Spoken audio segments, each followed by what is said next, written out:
At Arizona State University, we're bringing world-class education from our globally acclaimed faculty to you. Ranked #1 in innovation for 10 consecutive years and #2 among public universities for employability, ASU isn't just ahead of the curve, it's creating new paths to success. Earn your degree from the nation's most innovative university. Online, that's a degree better. Explore more than 300 undergraduate, graduate, and certificate programs at asuonline.asu.edu. Okay, so today we're diving into something pretty cool.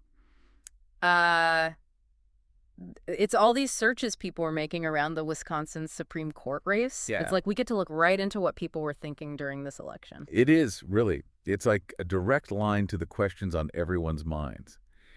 And not surprisingly, we see a ton of searches like, who won Wisconsin Supreme Court? Yeah, Or who won the Wisconsin election today?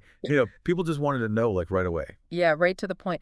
And speaking of getting right to it, we saw Susan Crawford and Brad Schimmel. Those names were everywhere. People searching for Crawford versus Schimmel polls, just straight up. Susan Crawford, Brad Schimmel. Oh, yeah? Yeah. It makes you wonder, what were people hearing about them? What made them want to search? Absolutely. And the timing is really interesting, too. Like, obviously, you get the election results today searches, but then there's Wisconsin election results 2025 popping up. Whoa, 2025. Yeah, it makes you think. Were they anticipating that final count, or like looking even further ahead to future elections? Why 2025 even before the current election is done? It's kind of wild. So, okay, let's talk about what these searches tell us about the winner.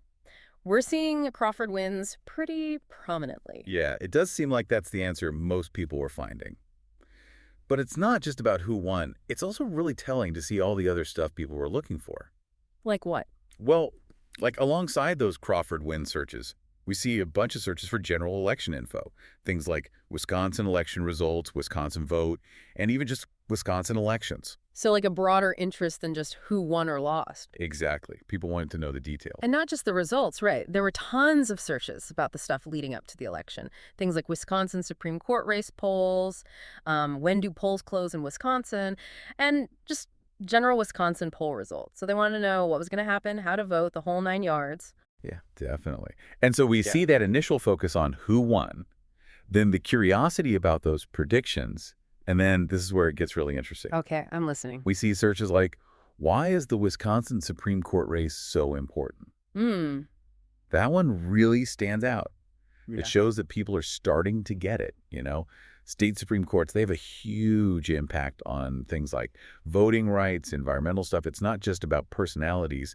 It's about these bigger issues. So basically what you're saying is people are getting more aware of just how much power these courts actually have. Exactly. So for everyone listening, this peek into these search queries, it shows you what people were really focused on during this Wisconsin election. You saw the initial rush to find out who won, then the digging into those predictions and polls, and then that big question about why these races even matter so much. And I think it leaves us with something to think about. How important are state Supreme Court races in our own states? What decisions are they making? Who are the people on those courts? These are all things worth exploring, maybe even starting with your own state. Think about the stuff that matters to you, the things you're passionate about, and see how the courts are involved. It's really fascinating stuff. Definitely worth a deeper look, for sure.